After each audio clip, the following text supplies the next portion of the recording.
કેમ છો વિદ્યાર્થી મિત્રો? તમે બધા જ મજામાં હશો અને હું પણ મજામાં છું. હું પાર્થ પંડ્યા સ્વાગત કરું છું તમારું આપણી ચેનલ ધ કોમર્સ જંકશનમાં.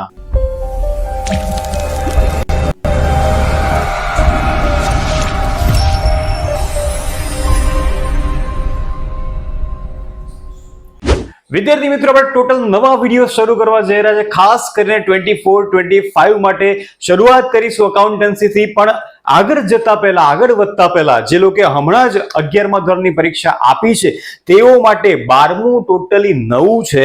તો 12માની અંદર કયા કયા ચેપ્ટર્સ છે, કેટલા માર્ક્સના ચેપ્ટર છે, પાર્ટ 1માં કેટલા ચેપ્ટર્સ છે, પાર્ટ 2માં કેટલા ચેપ્ટર્સ છે, બંનેમાંથી કયો પાર્ટ અઘરો છે, કયો પાર્ટ સહેલો છે, કયું ચેપ્ટર સહેલું છે, એ બધી જ ચર્ચા આપણે આજના વિડીયોમાં ડિટેલમાં કરવાના છે. એટલે વિડીયોને એન્ડ સુધી જોજો, જેથી અત્યારથી આપણે પ્લાનિંગ કરવાનું છે કે 100માંથી 100 ગુણ લાવવા હોય તો અભી નહીં તો કભી નહીં. જીત કી તૈયારી વિદ્યાર્થી મિત્રો અભી છે, એટલે કે આજથી શરૂઆત કરીશું, આજથી જ તૈયારી કરીશું અને બોર્ડની પરીક્ષાની અંદર 100માંથી 100 માર્ક્સ લાવીને બતાવીશું. અને જો વિદ્યાર્થી મિત્રો તમે આપણી ચેનલ પર નવા છો, પહેલી વખત જો આપણો વિડીયો જોઈ રહ્યા છો, તો હમણાં જ નીચે આપેલું સબસ્ક્રાઇબ બટન પ્રેસ કરો, વિડીયોને લાઈક કરો તો બિલકુલ ન ભૂલતા, જેથી દરેક નવા વિડીયોની નોટિફિકેશન તમને ચોક્કસથી મળતી રહે. એ સિવાય તમારે જોઈન કરવાનું છે the commerce junction WhatsApp channel, જેની લિંક તમને નીચે ડિસ્ક્રિપ્શનમાં પહેલી જ આપેલી છે.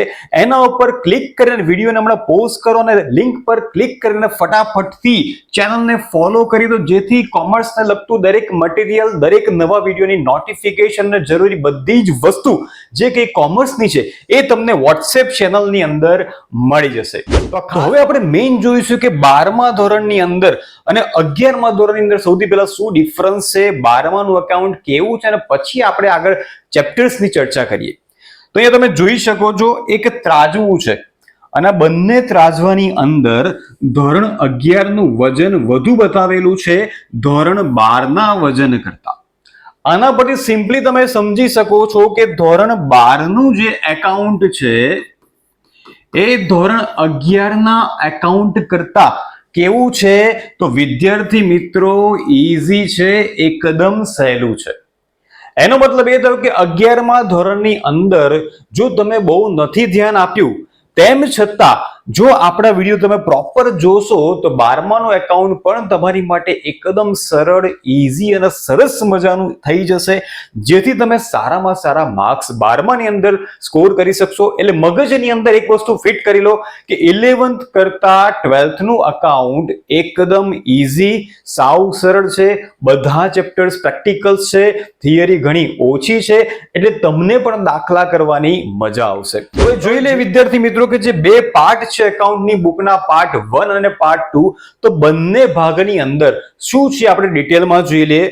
તો વિદ્યાર્થી મિત્રો પાર્ટ 1 જે છે એટલે કે ભાગ 1, આખો ભાગ ભાગીદારીનો છે. એટલે કે ભાગીદારી શરૂ કરો ત્યાંથી લઈને ભાગીદારી પેઢીનો અંત આવે ત્યાં સુધીના બધા જ ચેપ્ટર્સ તમને પાર્ટ 1માં જોવા મળે છે.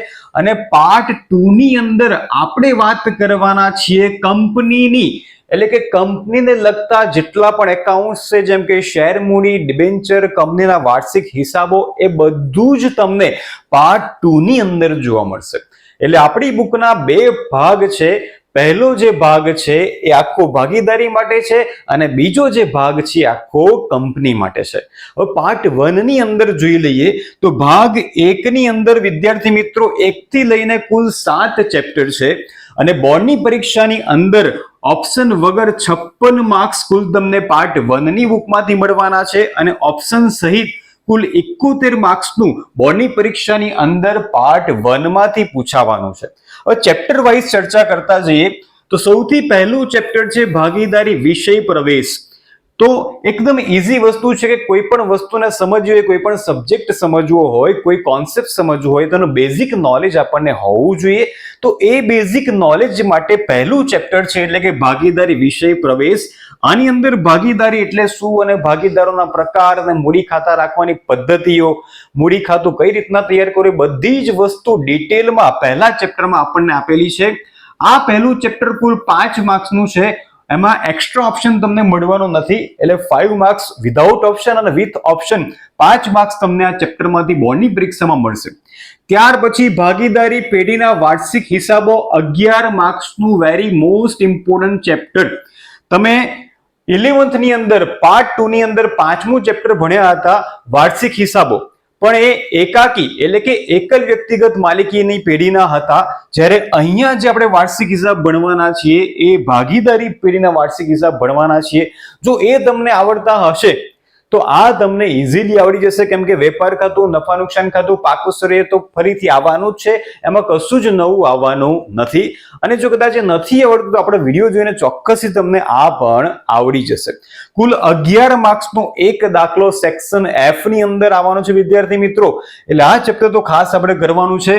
ત્યાર પછી પગડીનું મૂલ્યાંકન ઓપ્શન વગર 7 અને ઓપ્શન સાથે 11 માર્ક્સ, જેમાંથી 4 માર્ક્સના 2 દાખલા સેક્શન D ની અંદર આવે છે. સિવાય MCQ અને 1 લાઇનની અંદર પગડીના પ્રશ્નો તમને જોવા મળશે. તો પગડી એટલે એવી વસ્તુ છે કે જે અદ્રશ્ય મિલકત છે ધંધાની. 11th માં તમે ઓલરેડી ભણ્યા હશો કે જે ધંધાની પ્રતિષ્ઠા દર્શાવે છે અને તેનું એક નાણાકીય મૂલ્ય છે, જેને આપણે પગડી કહીએ છીએ. ત્યાર પછી વિદ્યાર્થી મિત્રો ચોથું ચેપ્ટર એટલે કે ભાગીદારીનું પુનર્ગઠન, જે કુલ 6 માર્ક્સનું છે ઓપ્શન સાથે ઓપ્શન વગર, એટલે કુલ 6 માર્ક્સનું આ ચેપ્ટરમાંથી આવવાનું છે.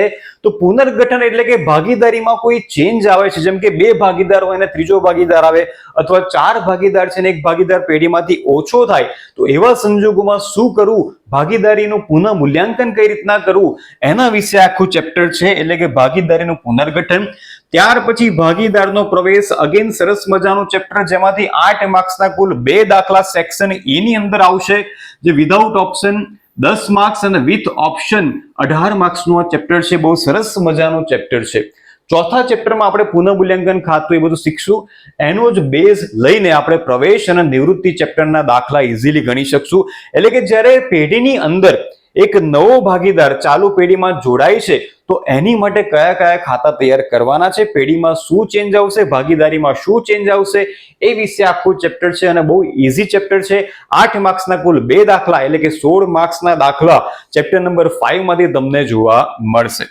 ત્યાર પછી ચેપ્ટર નંબર 6 ભાગીદારની નિવૃત્તિ અને મૃત્યુ, જેમાંથી 10 માર્ક્સનું બોર્ડની પરીક્ષામાં આવવાનું છે. એક 8 માર્ક્સનો દાખલો ચેપ્ટર નંબર 6 માંથી નિવૃત્તિનો દર વખતે બોર્ડની પરીક્ષાની અંદર આવે છે. જેમ આપણે પ્રવેશ ભાગીદારનો જોયો એ જ રીતે નિવૃત્તિ એટલે કે 3 ભાગીદાર છે અને ધંધામાંથી એક ભાગીદારને નિવૃત્તિ લેવી છે, તો એની માટે કયા ખાતા તૈયાર કરવાના, શું કરવાનું છે, એ બધી જ ડિટેલ આપણને ચેપ્ટર નંબર 6 માં જોવા મળશે. ત્યાર પછી પાર્ટ 1 નું છેલ્લું ચેપ્ટર એટલે કે ભાગીદારી પેઢીનું વિસર્જન. જેમ મેં તમને કીધું એમ ફર્સ્ટ ચેપ્ટરમાં આપણે શરૂઆત કરી અને છેલ્લા ચેપ્ટરમાં આપણે શું કરી રહ્યા છે, વિસર્જન, જેમાં ઓપ્શન વગર 7 માર્ક્સ અને ઓપ્શન સાથે કુલ 10 માર્ક્સનું બોર્ડની પરીક્ષાની અંદર આવશે. વિસર્જન એટલે કે કાયમી માટે પેઢી બંધ કરવી, ધંધો બંધ કરવો, એને આપણે કહીએ છીએ ભાગીદારી પેઢીનું વિસર્જન. તો in short cool 56 marks without option અને વિથ ઓપ્શન 71 માર્ક્સ તમે પાર્ટ 1 માંથી લાવી શકશો. હવે ચર્ચા કરીએ પાર્ટ 2 કે જેમાં આપણે બધા જ ચેપ્ટરમાં કંપની વિશે માહિતગાર થવાનું છે. એમાં પહેલું સરસ મજાનું ચેપ્ટર છે શેર મૂડીના હિસાબો, જે વિધાઉટ ઓપ્શન 10 માર્ક્સ અને વિથ ઓપ્શન 18 માર્ક્સ. અહીંયાથી પણ વિદ્યાર્થી મિત્રો 8 માર્ક્સના 2 દાખલા બોર્ડની પરીક્ષાની અંદર સેક્શન E માં તમને જોવા મળશે. અહીંયા આમનોંધ કરીને તમે 8+8 16 માર્ક્સ સ્કોર દાખલામાંથી કરી શકો છો. ત્યાર પછી સેકન્ડ ચેપ્ટર એટલે કે ડિબેન્ચરના હિસાબો, જેમાં ઓપ્શન વગર 5 અને ઓપ્શન સાથે 8 માર્ક્સ. ડિબેન્ચરના હિસાબોમાંથી સેક્શન C ની અંદર 3 માર્ક્સના 2 દાખલા તમને પૂછવામાં આવે છે. ત્યાર પછી ચેપ્ટર નંબર 3 એટલે કે કંપનીના વાર્ષિક હિસાબો. સેમ જેમ ભાગીદારીના વાર્ષિક હિસાબો છે તેવી જ રીતે કંપનીના વાર્ષિક હિસાબો તૈયાર કરશું. એટલે કે સેક્શન F ની અંદર 11 માર્ક્સનો દાખલો બોર્ડની પરીક્ષાની અંદર તમને જોવા મળશે. ત્યાર પછી ચેપ્ટર નંબર 4, આ જે નાણાકીય પત્રકો આપણે બનાવશું, વાર્ષિક હિસાબ તૈયાર કરશું, તેનું વિશ્લેષણ કરવાનું છે. એટલે 4 માર્ક્સનો દાખલો અહીંયાથી આવશે, સિવાય MCQ ને આવશે. એટલે કુલ 6 માર્ક્સ બોર્ડની પરીક્ષાની અંદર તમને આ ચેપ્ટરમાંથી મળવાના છે. ત્યાર પછી ચેપ્ટર નંબર 5 એટલે કે હિસાબી ગુણોત્તર, જેમાં તમારે રેશિયો શોધવાના છે. એટલે કે મેથ્સ જેવું કેલ્ક્યુલેશન કરીને સૂત્રો યાદ રાખીને આપણે આ ગુણોત્તર શોધીશું અને ગુણોત્તર પરથી એનું એનાલિસિસ કરીશું કંપનીની અંદર. એમાંથી પણ 4 માર્ક્સનો દાખલો તમને બોર્ડની પરીક્ષાની અંદર જોવા મળશે. કુલ 8 માર્ક્સનું આ સરસ મજાનું ચેપ્ટર છે. છેલ્લું ચેપ્ટર પાર્ટ 2 નું એટલે કે રોકડ પ્રવાહ પત્રક, જે ઓપ્શન વગર 4 અને ઓપ્શન સાથે 8 માર્ક્સનું છે. આ ચેપ્ટરની અંદર તમે જાણી શકશો કે કંપનીની અંદર કઈ રીતના રોકડ પ્રવાહ આવે છે અને કઈ રીતના રોકડ પ્રવાહ જાય છે, કઈ કઈ પ્રવૃત્તિ દ્વારા રોકડ પ્રવાહ આવે છે અને કઈ કઈ પ્રવૃત્તિ દ્વારા રોકડ પ્રવાહ જાય છે. તો સેકન્ડ પાર્ટની વાત કરીએ તો વિધાઉટ ઓપ્શન કુલ 44 માર્ક્સ એટલે કે 56 વત્તા 44 100 જે વિધાઉટ ઓપ્શન છે, અને ઓપ્શન સાથે 59 માર્ક્સનું પાર્ટ 2 માંથી પૂછવામાં આવશે. એટલે કે 71 પ્લસ 59 કુલ 130 માર્ક્સનું તમારું બોર્ડનું પેપર આવવાનું છે. એમાંથી તમારે 100 માર્ક્સના ક્વેશ્ચનના આન્સર આપવાના છે. તો આગળના વિડીયોમાં આપણે એ પણ જોઈશું કે ધોરણ 12 એકાઉન્ટ્સની બોર્ડની બ્લુપ્રિન્ટ 24-25 માટે કેવી છે અને કઈ રીતના સારી રીતના મહેનત કરીને આપણે સારામાં સારા માર્ક્સ એકાઉન્ટ્સની અંદર સ્કોર કરી શકીએ છીએ. વિદ્યાર્થી મિત્રો, સબ્જેક્ટ બહુ ઈઝી છે અને 12th નો એકાઉન્ટ સાવ ઈઝી છે. તમે ઈચ્છો તો 100 માંથી 100 માર્ક્સ સારી મહેનત કરીને ડેલી રૂટીન મહેનત કરીને લાવી શકો છો. તો અંતે વિડીયો તમને કેવો લાગે કમેન્ટ કરીને ચોક્કસથી જણાવજો. ફરીથી મળીશું આપણે નવા વિડીયોમાં. ત્યાં સુધી આવજો.